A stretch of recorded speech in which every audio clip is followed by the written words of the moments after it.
Otra vez la audiencia preparatoria de juicio en el caso Vocales no se pudo instalar. Conozca los nuevos motivos.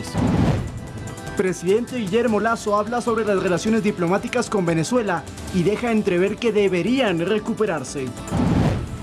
Alquiler de inmuebles en los llamados Airbnb serán regulados, pero a cambio de ciertos beneficios.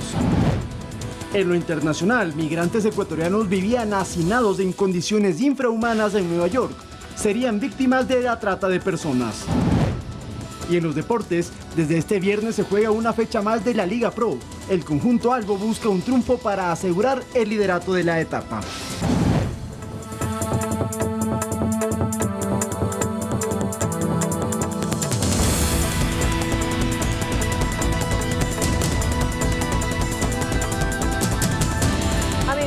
Muy buenas noches, gracias por acompañarnos en Noticias 7, emisión estelar este viernes 22 de septiembre. Contamos con amplia información para todos ustedes. Fernando, ¿cómo estás? Buenas noches.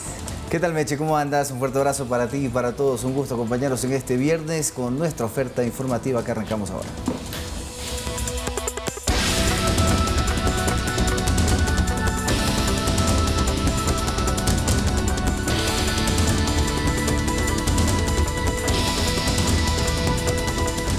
Ocasión no se pudo instalar la audiencia preparatoria de juicio contra 2 vocales de la Judicatura en un caso por presunto tráfico de influencias. La fiscal Diana Salazar aseguró que se pretende dilatar el proceso.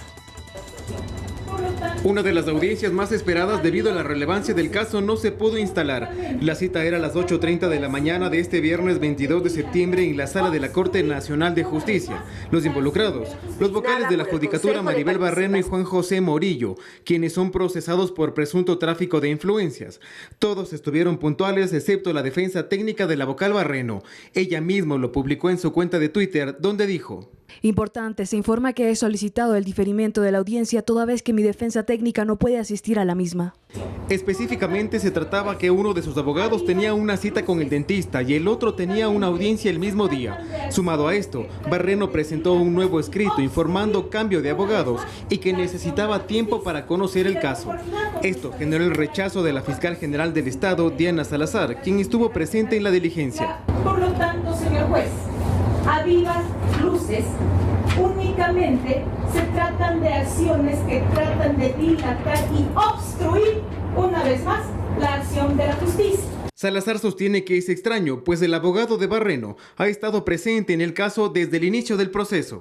Y de conformidad con lo establecido en el artículo 452 del Código Orgánico Integral Penal, la Defensoría Pública se encuentra facultada y en capacidad de asumir la defensa. Recordemos que este no es el único recurso interpuesto por Barreno en el proceso que se sigue en su contra. La noche del pasado jueves, su defensa envió una carta al juez Walter Macías, quien lleva la causa, para que se excuse de conocer el proceso, pues según ellos se vería comprometido su criterio personal e imparcialidad. ¿Pero por qué? Recordemos que con 2 de 5 votos, los vocales de la Judicatura destituyeron a Macías como juez de la Corte Nacional de Justicia el pasado 19 de agosto, días antes de que llame a la preparatoria de juicio contra Barreno y Morillo. Después Macías logró recuperar el cargo a través de una acción de protección. Volvamos a la audiencia. Después de deliberar por media hora, el juez Walter Macías decidió aplazar la preparatoria de juicio para el próximo 27 de septiembre, a las 8:30 de la mañana. Edison Saavedra, Noticias 7. Si bien las relaciones diplomáticas entre Ecuador y Venezuela estaban rotas, el presidente Guillermo Lasso dejó entrever que es el momento de recuperarlas. Esto a propósito de que la mayoría de migrantes en nuestro país son de aquella nación. De todas las personas que vivimos en el Ecuador, el 2,5% son de Venezuela. Sin embargo, en la esfera diplomática no hay relación entre los dos países por las discrepancias con el régimen de Nicolás Maduro. Esta situación data desde que Lenín Moreno era mandatario, antes del 2021. Yo no rompí relaciones. Yo encontré el país sin relaciones diplomáticas de Ecuador con Venezuela. Según las Naciones Unidas, al menos 500,000 de venezolanos huyeron de su país para asentarse en el Ecuador. Y si bien tienen acceso a servicios públicos como educación o salud, en el ámbito político aún quedan pendientes. En bien del pueblo venezolano y del pueblo ecuatoriano, que son pueblos hermanos, debería restablecerse esa situación. El tiempo no me dio espacio para lograrlo. Estas declaraciones efectuadas por el presidente Guillermo Lasso en una entrevista internacional con nuestro canal aliado La Voz de América le dio un giro al preconcepto que había entre Quito y Caracas. Yo creo que lo más sano es normalizar relaciones en homenaje a los pueblos de Venezuela y de Ecuador. Sin embargo, resta conocer si en las próximas semanas se efectúan acercamientos entre las dos cancillerías. De lo contrario, la decisión de volver a tener embajador será del nuevo gobierno, a elegirse a mediados de octubre. Lautaro Andrade Castro, Noticias 7. Y el gobierno del presidente Guillermo Lasso también se apresta a firmar un tercer acuerdo comercial antes de finalizar su periodo en diciembre próximo. Corea, Costa Rica y China son los países con los que las negociaciones comerciales han sido fructíferas. Al iniciar su mandato presidencial, Guillermo Lasso y su gabinete aspiraban a que sean 11 acuerdos comerciales concretados hasta 2025, pero con la muerte cruzada el panorama cambió y ahora se prevé que al finalizar su periodo de forma anticipada este diciembre, logre firmar 3. El pendiente a ser concretado es con Corea del Sur y podría estar cerrado ya en octubre. El presidente me ha invitado a visitar Corea del 10 al 13 de octubre y me ha ofrecido hacer todos los esfuerzos para que la firma definitiva sea en octubre cuando visite Corea. El cierre técnico de las negociaciones con este país asiático fue en abril. Corea es uno de los grandes exportadores del camarón ecuatoriano y nuestro país importa gran cantidad de vehículos y autopartes de esa nación. Este año también se alcanzó un acuerdo comercial con Costa Rica que tuvo observaciones de la Corte Constitucional, pero que esto ya estaría subsanado. Y tal es así que acatarlo significa haber también corregido o adaptado de alguna forma, la palabra correcta es adaptado, las observaciones que realizó la Corte Constitucional sobre particularmente el capítulo de inversiones, de protección de inversiones que existe en ese acuerdo. En cambio, el acuerdo con China, también alcanzado este año, todavía está pendiente de recibir el visto bueno de la Corte Constitucional. Y esperamos, los tiempos más o menos estimados son que hasta el final de este mes debería haber un dictamen sobre este acuerdo en particular. Tanto el TLC con Costa Rica como el firmado con China deberán tener una aprobación de la próxima Asamblea antes de ser ratificado por el Ejecutivo. El mismo procedimiento deberá ocurrir con el acuerdo con Corea del Sur. Carolina Basante, Noticias 7.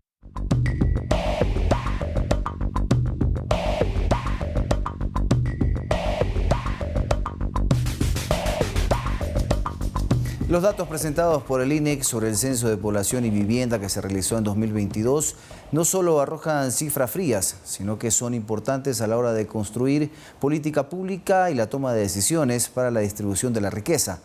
El número de asambleístas, el registro de homicidios por cada 100.000 habitantes son datos que podrían cambiar. En la siguiente nota les explicamos más.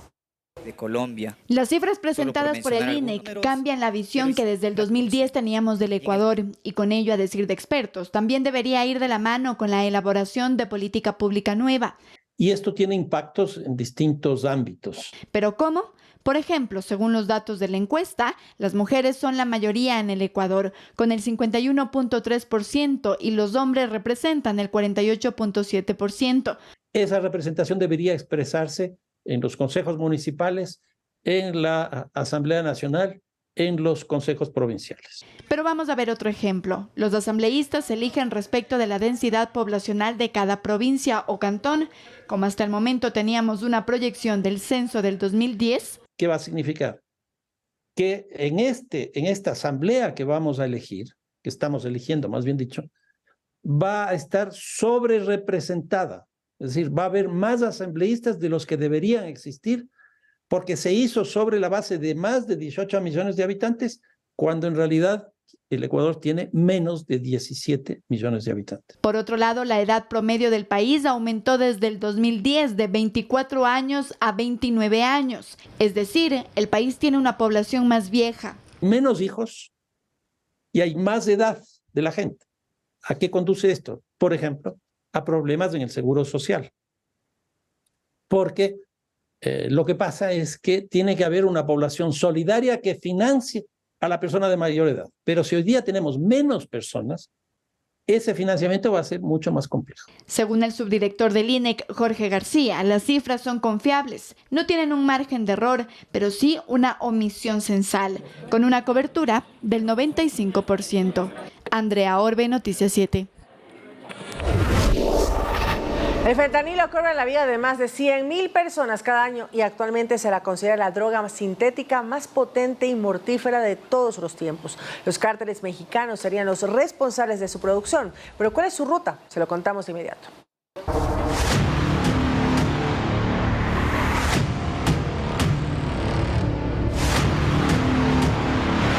...50 veces más fuerte que la heroína y 100 veces más fuerte que la morfina. El fentanilo, que si bien no es una droga nueva, pero ha tenido su auge en 2023, ha provocado la muerte de 70.000 personas en el 2021, mientras que en el 2022, 110.000 personas han perdido la vida por una sobredosis. Su principal consumidor es Estados Unidos y las imágenes hablan por sí solas. En su mayoría, personas entre 18 a 49 años, sumidas en la droga zombie, pues deja a sus consumidores inmóviles durante cierto tiempo. California es el estado con mayor muertes por esta droga. Por ejemplo, en el caso de California, son las comunidades afroamericanas y los hispanos donde también vemos una sobrerepresentación de estas muertes por sobredosis. Sin embargo, en Texas también existe gran cantidad de consumidores que pueden conseguir una pequeña funda de cápsulas con tan solo $2 o $10. Pero ¿en dónde se produce y cuál es la ruta del fentanilo? Todo nace en China, donde se comercializan los productos químicos para su elaboración. Estos son transportados ilegalmente a México, donde se producen las cápsulas en laboratorios clandestinos. Aquí se responsabiliza el cártel de Sinaloa, Jalisco Nueva Generación y los Chapitos, hijos de Joaquín El Chapo Guzmán, quienes serían los encargados de ingresar la droga a Estados Unidos. Pero según Todd Robinson, jefe antinarcóticos del Departamento de Estado de Estados Unidos, Ecuador y Colombia también participarían en la comercialización de suministros. Creemos que la cadena de precursores químicos comienza en México, pero también sabemos que hay otros países que también suministran al comercio. Colombia es uno, Ecuador es otro. Sabemos que hay suministros que vienen de Asia, entonces hay cualquier cantidad de puntos que afectan a Estados Unidos. Estas declaraciones provocaron la reacción del ministro del Interior ecuatoriano, Juan Zapata. No estamos en esa ruta. El Ecuador lo único que tiene fue 117 cápsulas, inyecciones de fentanilo que fueron en una entrega controlada de Colombia hacia Chile. Zapata aclaró que el decomiso de fentanilo en los últimos días en el sector de La Bahía en Guayaquil era de uso medicinal. Es citrato de fentanilo, que eso es un tema médico inclusive. Lo que es la droga que genera tanto mal a quienes lo consumen es clorhidrato de fentanilo. Que ya conversó con Estados Unidos, dijo, para aclarar lo que califica como un comentario sacado de contexto. En todo caso, los países de la región, incluyendo el gigante norteamericano, le han declarado la guerra a este opioide que cobra la vida de aproximadamente 200 personas todos los días. Edison Saavedra, Noticias 7. Y mucha atención con la siguiente información. La Superintendencia de Bancos ha identificado a más de medio centenar de organizaciones que ofrecen créditos rápidos y a bajo interés, pero de forma fraudulenta. Tomen las notas y recomendaciones para evitar caer en este tipo de estafas. Si está en un apuro económico, puede caer en la tentación de acudir a este tipo de anuncios en los que se ofrecen créditos beneficiosos sin garante a una tasa bajísima o incluso a personas con buro de crédito castigado. Se presentan en internet o a través de mensajería móvil. Algunos tienen página web con la fachada de una cooperativa en donde incluso le explican la modalidad de la operación y los beneficios. Pero tenga mucho cuidado porque estas actividades podrían llevarlo a caer en una estafa. Es así que la Superintendencia de Compañías ha identificado a 54 entidades irregulares que ofrecen estos servicios.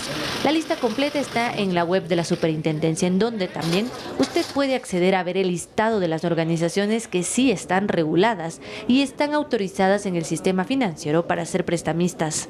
En 2021 fueron 30 las empresas fraudulentas identificadas, en 2022 120 y en lo que va de 2023 ya son 54. Es decir, una actividad irregular que va creciendo exponencialmente. Carolina Basante, Noticias 7. Una pareja de esposos son las víctimas mortales del incendio ocurrido en el kilómetro 17 de la vía Daule frente al Centro de Privación de la Libertad, zona 8, en la provincia del Guayas. Además, 4 locales aledaños quedaron en cenizas y en uno de estos se encontraba la pareja, quienes tenían ya 20 años atendiendo a transeúntes y familiares de reclusos, quienes venían a hacer sus visitas en la regional. Al punto llegaron familiares de las víctimas, solicitan a las autoridades que se investigue las causas de este incendio que aparentemente habría iniciado por un cortocircuito.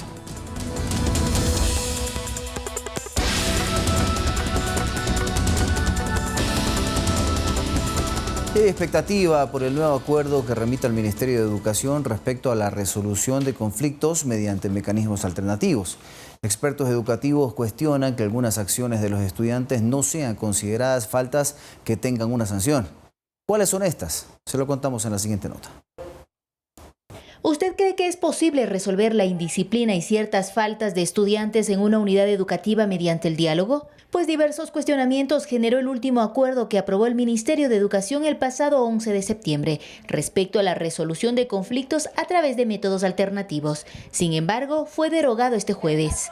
Y es que en el documento se pretendía eliminar la severidad de una sanción para los alumnos que realicen ciertas acciones como prácticas de plagio, usar el uniforme de una forma diferente a la establecida, dar expresiones afectivas entre pares y con consentimiento, e incluso se citó el tener contacto físico sexual con otro miembro de la comunidad educativa como resultado de un accidente. Todo esto como faltas que se planteaba solucionarlas con el diálogo. A decir de Sibel Martínez, directora del Grupo Rescate Escolar, hay una problemática que no se la está tomando con la seriedad que lo amerita. Es preocupante y peligroso cuando se pone y se dice que hay temas accidentales como la violencia sexual, ¿no? Y lo consideran como un accidente que sí puede ser mediado. Eso es algo que debe disparar las alarmas a todos. Para el abogado en materia educativa, José Luis Torres, no se soluciona con crear un catálogo de faltas. Porque, por ejemplo, no se puede seguir manteniendo que la resolución de los conflictos cuando existen entre dos estudiantes lo pueda dirimir otro estudiante. ¿Bajo qué criterio? ¿Qué criterio va a tener el estudiante para poder resolver alternativamente este conflicto? A través de un comunicado, la Secretaría de Estado informó que tras derogar este documento, se construye un nuevo acuerdo ministerial que será emitido y socializado el día miércoles 27 de septiembre, una vez que el plazo para entrega de comentarios que se ha establecido con federaciones haya vencido. La LOEI establece con claridad que los colegios deben establecer, diseñar, implementar mecanismos o sistemas de prevención, de atención y reparación de toda forma de violencia en el ámbito educativo. Entonces, primero deberían exigir a los colegios que tengan estos planes. Buscamos una vocería desde el Ministerio de Educación. Sin embargo, se nos indicó que se pronunciarán oficialmente una vez entreguen el nuevo acuerdo. Olga Velasco, Noticias 7. Y mucha atención, el cambio de clima e intensos vientos han provocado un leve incremento de casos de gripe estacional, sobre todo en la ciudad de Quito. Los detalles se los presentamos a continuación. Carla está preocupada desde hace 5 días. Su hija Maya, de 2 años, presenta un cuadro respiratorio. Últimamente pues mucha tos, anoche justamente me vomitó 4 veces y la he notado así un poquito pálida. Pero este no es el único caso. Doris llegó con su hijo Samuel con síntomas parecidos. Fue de la noche a la mañana que se presentó así, con mucha fiebre, tos, gripe. Ahorita él se encuentra con lo que es diarrea y vómito. Según la administradora del Centro de Salud Las Casas, la influenza estacional coincide con la época de lluvias. Ha habido un incremento de estas infecciones respiratorias, tanto altas como bajas, pero ha sido controlado. La propagación de estos casos se debe a varios factores, entre ellos el debilitamiento de los sistemas inmunológicos por el COVID-19. Más los niños menores de 5 años y realmente la población escolar que ya se incorporó a sus actividades académicas. El descenso de las temperaturas o los cambios drásticos de las mismas inciden en la propagación de más virus que circulan en el ambiente. Dentro de la clasificación de la influenza, el A, H3N2 es el más común. Tenemos también amigdalitis, faringoamigdalitis. Por lo que autoridades de salud recomiendan continuar con el uso de mascarilla, tratar de no estar en ambientes cerrados y si los niños tienen estas afectaciones respiratorias, no enviarlos a la escuela durante 72 horas.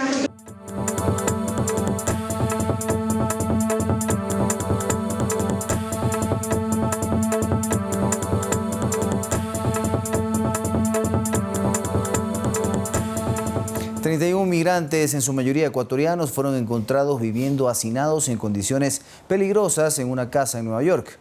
Las autoridades estadounidenses investigan si esta situación está relacionada a una red de tráfico de personas. Los residentes de Rockland City, una zona urbana de New City en Nueva York, empezaron a sospechar que algo no estaba bien en esta casa cuando en el patio empezaron a ver colchones y microondas regados. Dieron alerta a la policía y cuando acudieron al lugar, encontraron a migrantes viviendo hacinados en este espacio. Prácticamente vivían uno sobre otro. Creemos que al menos 31 o tal vez más personas estaban viviendo en esta casa en las condiciones más atroces que jamás hayamos visto. Cables de extensión eléctricos totalmente sobrecargados por todos los lados. Pueden ver ahí mismo, ese es el garaje en donde vivían niños en esos colchones. Colchón sobre colchón sobre colchón. Los investigadores identificaron que la mayoría de los migrantes eran ecuatorianos que habían llegado hace apenas unas 2 semanas de manera ilegal a Estados Unidos por la frontera sur. Esto simplemente no sucede por sí solo. El movimiento de personas como este es algo que está organizado y alguien se está haciendo rico con eso. Los migrantes también fueron vistos recolectando ropa usada en los alrededores. Ahora investigan quién pagaba para que ellos vivan en esa casa y si estaban en proceso de solicitud de asilo. Es una especie de cadena por la que la gente estaba pasando, que habían venido al país. Dijeron que se iban a quedar aquí en esta casa de inmigrantes por un corto periodo de tiempo y que se iban a ir a otros lugares. La justicia ha llamado a declarar al dueño de la vivienda, un joven de 29 años que ya ha sido identificado y quien tendría otra casa en renta, en donde se sospecha también albergarían en condiciones peligrosas a más inmigrantes. Carolina Basante, Noticias 7. ¡Créelo! ¡Tu sueño hecho realidad, Richard!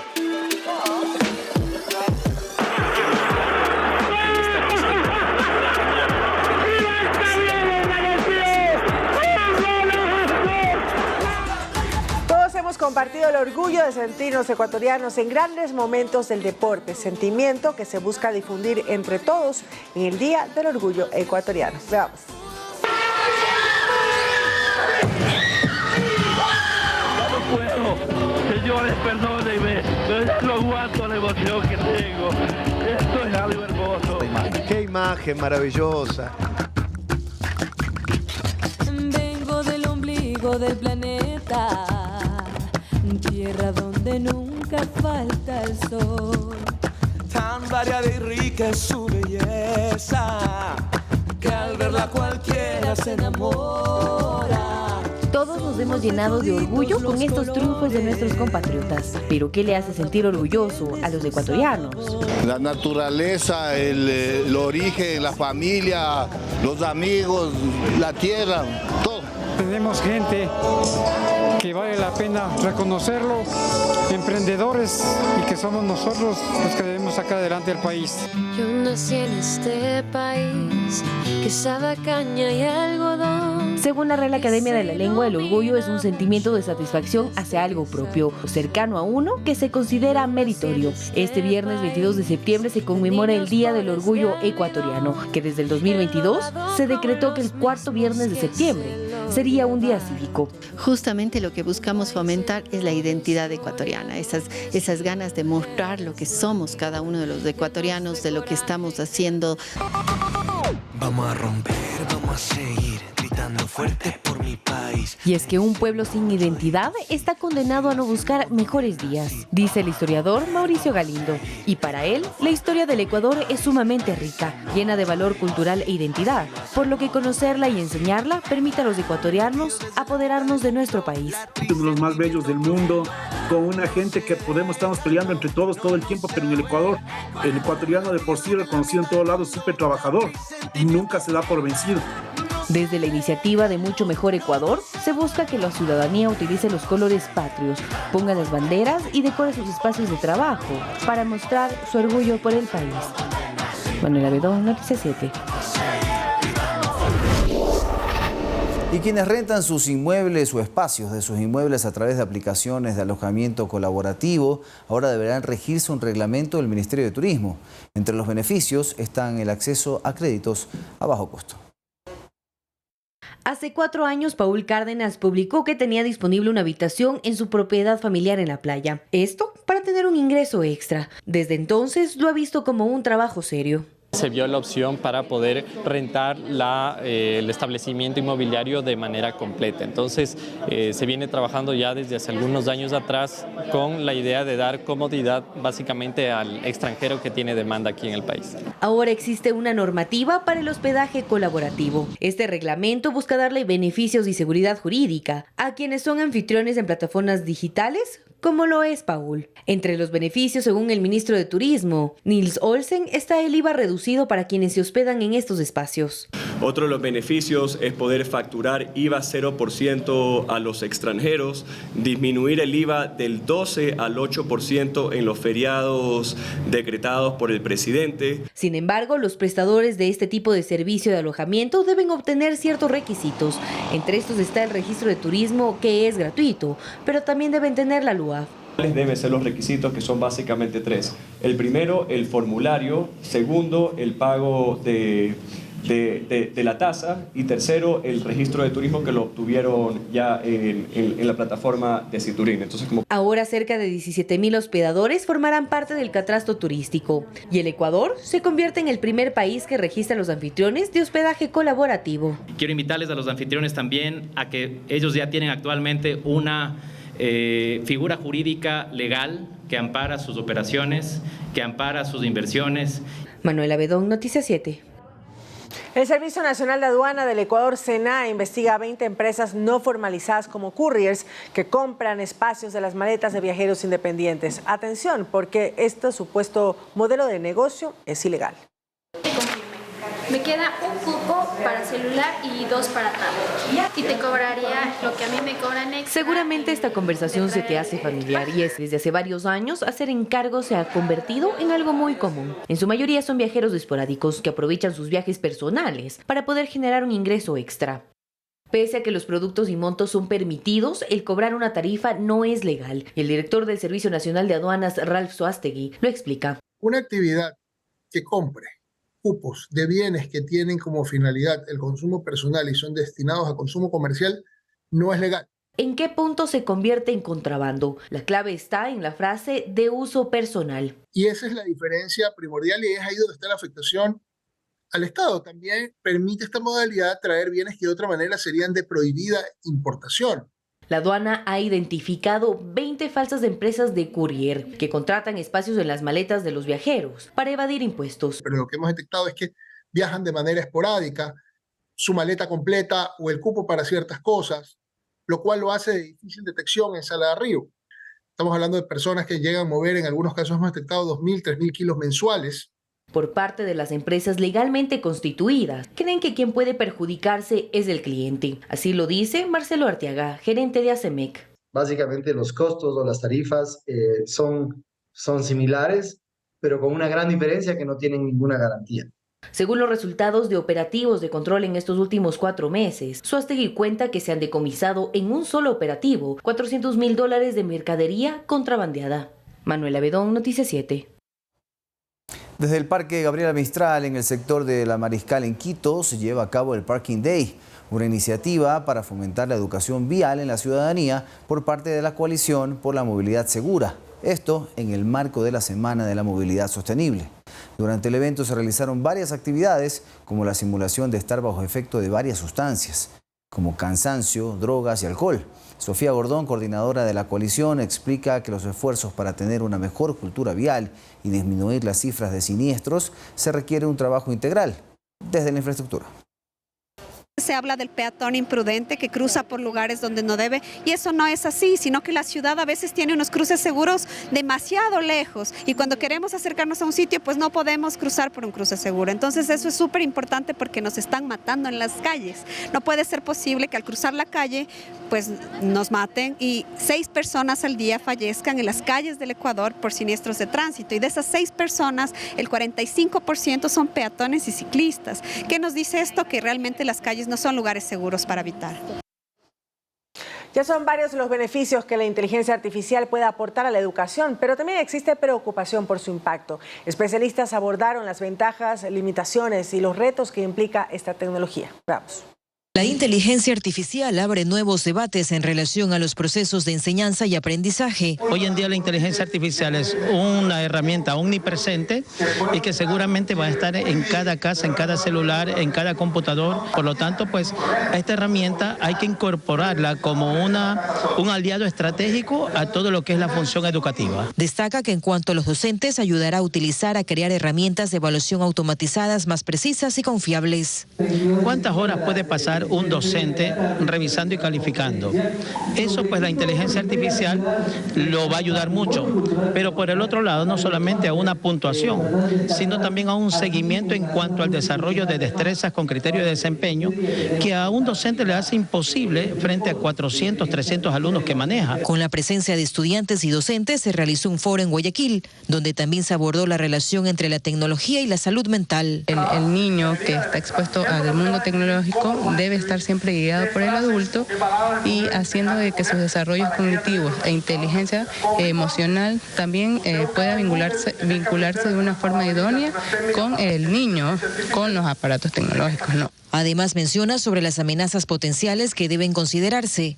Trastornos emocionales asociados a ansiedad, trastornos de déficit de atención, dificultades con el lazo con los compañeros, el bullying. O sea, lo emocional sí puede afectar si no lo vamos a abordar correctamente. Por su parte, docentes destacaron que se incorporen tecnologías y prácticas modernas con el fin de mejorar la experiencia educativa. Queremos guiarlo, que los estudiantes aprovechen este mecanismo para que ellos puedan avanzar en el campo educativo y el campo pedagógico. Lo importante es garantizar que la inteligencia artificial se la utilice de forma que complemente y no sustituya la interacción humana. Cerca de $2 millones invirtió el Ministerio de Salud para asistir a personas en condición de vulnerabilidad de 3 cantones de la provincia del Guayas. Veamos. Aquí está. Ahí estamos. Recibir una nueva y funcional silla de ruedas para Josué Rivera va a posibilitar su movilidad a tareas que lo conduzcan a ser un gestor proactivo de su comunidad. Yo soy Josué Rivera, soy de la ciudad de Guayaquil, accedí al beneficio matriculándome básicamente en el Ministerio de Salud más cercano, que es el distrito 4 del Southwest 3. Vengo de la ciudad de Guayaquil, mi discapacidad es física motora de nacimiento. ¿Cuán importante para usted recibir este beneficio? Es muy importante porque me permite acceder a otro tipo de terrenos en los cuales las tierras comunes no se pueden, entonces aquí son un poco más reforzadas. Similar experiencia prevé obtener Mireya Morales junto a su esposo y Narcisa Olaya. El Ministerio de Salud Pública siempre nos está colaborando, siempre nos está ayudando. Yo vivo en la parroquia Letamendi. Para mí es un beneficio muy grande porque ya mi sillita está viejita. Son habitantes de 3 cantones de la provincia del Guayas, Guayaquil, Durán y San Borondón, que recibieron herramientas que posibilitarán mejorar su calidad de vida. La entrega de los insumos y materiales se los realizó el Ministerio de Salud, con una inversión cercana a los $2 millones. Son más de 20 ayudas técnicas diferentes que se están entregando, entre sillas de ruedas, sillas posturales, colchones antiescaras, cojines antiescaras y otros, a diferentes etapas del ciclo de la vida, sillas pediátricas para adultos, adultos mayores. Todas estas ayudas técnicas han sido compradas por el Ministerio de Salud Pública para entregar de manera gratuita y priorizada a los pacientes que viven con discapacidad. Son 7 puntos calificadores que tenemos a nivel de toda la coordinación zonal, a los cuales los ciudadanos pueden acceder a través del 171. Una importante labor humanitaria con recursos gestados por el gobierno que se extiende al resto del país.